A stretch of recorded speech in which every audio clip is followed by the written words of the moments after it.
Yes. I have how 9 to 5 became an 8:28 to 5:29. This is just such rubbish, all this about sleep. I mean, if you're a working mother especially, or if you're a mother at all, you know, I'd love 6.5 hours sleep a night. But the trend, I mean, the point of the story is that we are working longer, sleeping less. Yes. Yeah. We need sleep. But when you were at school, I can remember very clearly the science teacher telling us that the future, i.e. where we are now, we would all have loads of leisure time because everything would be done by computers. Now, well, there's also this thing about housework. There's actually that housework is actually there's more, which I would personally say there's an awful lot of it, even with all the gadgets. But it does seem that something's gone hideously wrong. That instead of having more leisure time, we're working longer and sleeping less. Well, Bill Gates has got loads of leisure time, hasn't he? Because that's very busy doing good things in Africa. Yeah, I know. What I say is the rich do have computers late. We mess about. It's not necessarily work. Exactly. Yeah, we mess. OK, but we are getting home later from work. That is one of the things they're saying. And starting early. And if we were starting just with a candle, we'd be going to sleep, wouldn't we? Yes. Yes, there we go. Terry, what have you got, Sam? All right. You're on. You call me out, then. Oh, yeah, here's one that'll cheer you up. Interest rates must hit 3.5% next year. So, you know, it'd be a big... That's base rate, so for mortgages you'd be looking at, what, 5%? 5% plus? And the rest. So there might be a rush on. But then, the Bank of England are saying, oh, well, they'll drop, so don't worry. There is an argument. There's a debate about that. Yes. It's only while inflation's high, but the Bank of England man has already said but when it goes down... Point of view, you know, everybody worries about high inflation. High inflation is more of a danger if you're super rich rather than super poor. That's not going to apply to us. OK. They were saying that apparently that this story was... started to circulate before all the details of the cuts and all the rest of it came out, so they're going to reassess so we might be in and then caged animals, obviously this is in the Daily Mail, and it's the couple who were kidnapped from their yacht, the Seychelles, back in October, and now they're thinking with the new government, David Cameron, you know, and Nick, get us out, and Nick, just mention it. Nick who gets to stand in for him when he goes on holiday. Here's a big black bin bag, put all your principles in there, son.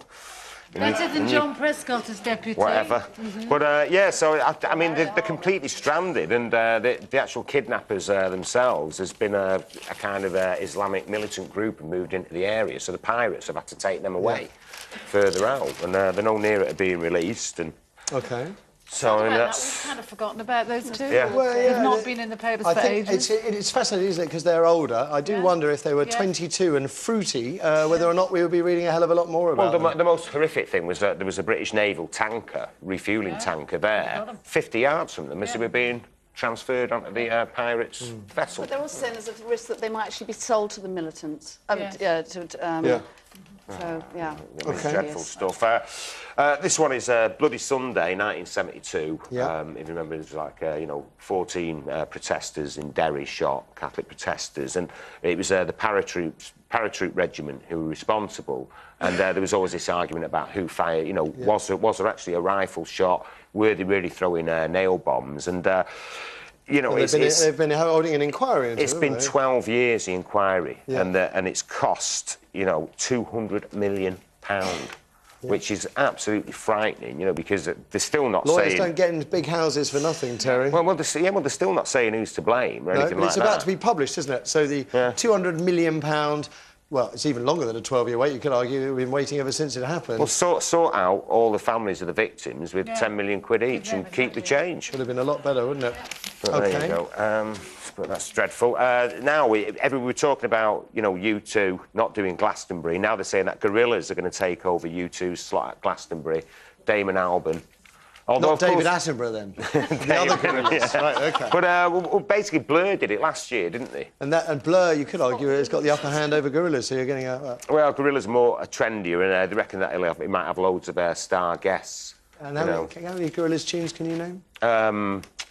Gosh, I can't. I mean, my lads love them. Oh, yeah. And there's Dare, isn't there, the one with Sean Ryder on? There's that one with Marquis Smith on. Have you any idea? One with Marquis Smith on Out the Fall, where he goes, which way is north? Yeah.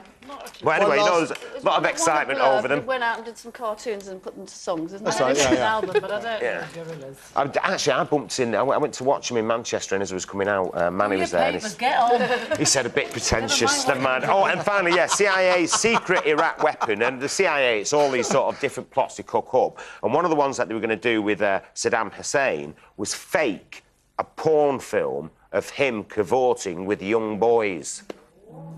The men who stare at scrotes. Beam it out there. It's the moustache. That does it. Can we get away with that one on That's terrible. I'm not sure if we can. I apologise. And like loads of other mad tactics. I'm sure Ofcom will let me know in due course. They even had one where they were going to get a fake Osama bin Laden to sit round. Really? No, it's true. And talk about his good old times with rent boys while drinking bottles of whiskey. You had a drink this morning or something? No, I'm telling you, that's in there. This is The Guardian. It's none of your rubbish. Right, Well. enough, Terry. Carol, what have you got? Rambling on. OK, the Daily Mail today. Michael Gove has done something revolutionary. He's now said that all schools in England can become academies with no cap on salaries, which means that heads now can be paid anything, 150 grand, 200 grand. And, you know, a lot of people are complaining about it, but to be honest, I can't see the problem with paying somebody for doing a fantastic job.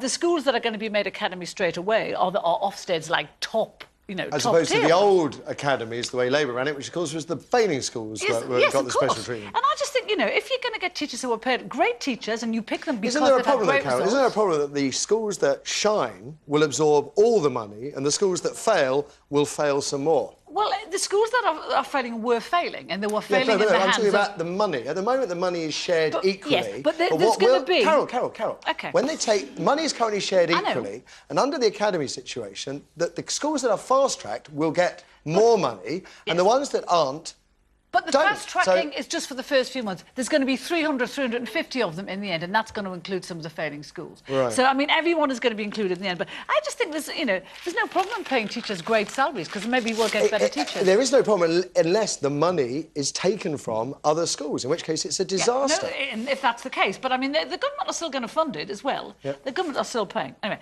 so this story gets my goat. Mail today. This is a man who was with this woman 20 years ago. They've got 2 children together.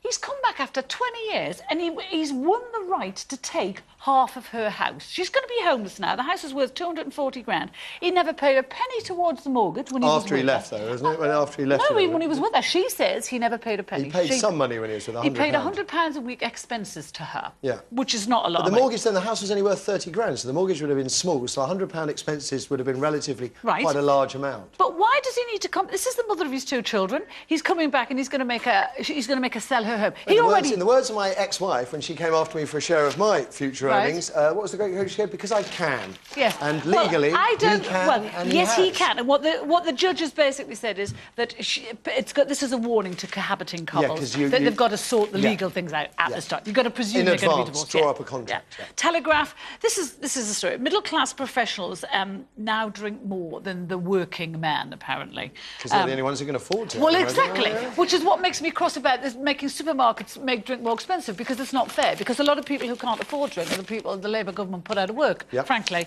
Anyway, sorry, Terry, I know you're not responsible for all of this. The Daily Mirror today. A woman's been fired from her cake factory job. She's been there 17 years. She ate a hazelnut on the production line and they've fired her. Health and safety have fired her, and she's going to take it farther. They're lucky she only had a nut. If I was on a cake production line, I'd be eating all the profits. There you go. Interesting topic for discussion, one should imagine. Right, after the break, they're laughing in my ear. It's like some kind of time lag. After the break, is 40 too old to have a baby? Older mums, shut up, we haven't got there yet, Lysette. Older mums, maybe, and we're talking about you here, Lysette, you may be more financially and emotionally stable, that's what I've written anyway, than your younger sisters. But they also have an increased risk of miscarriage, while their children are more likely to suffer birth defects. So are older mums something we should be celebrating? 0207 173 5555, that's the number for your thoughts. And do children really want to spend their teenage years with a pensioner parent? We'll find out what you think after these. Which of these actresses had their first child in their 40s? Halle Berry, Nicole Kidman or Marcia Cross? Find out after the break.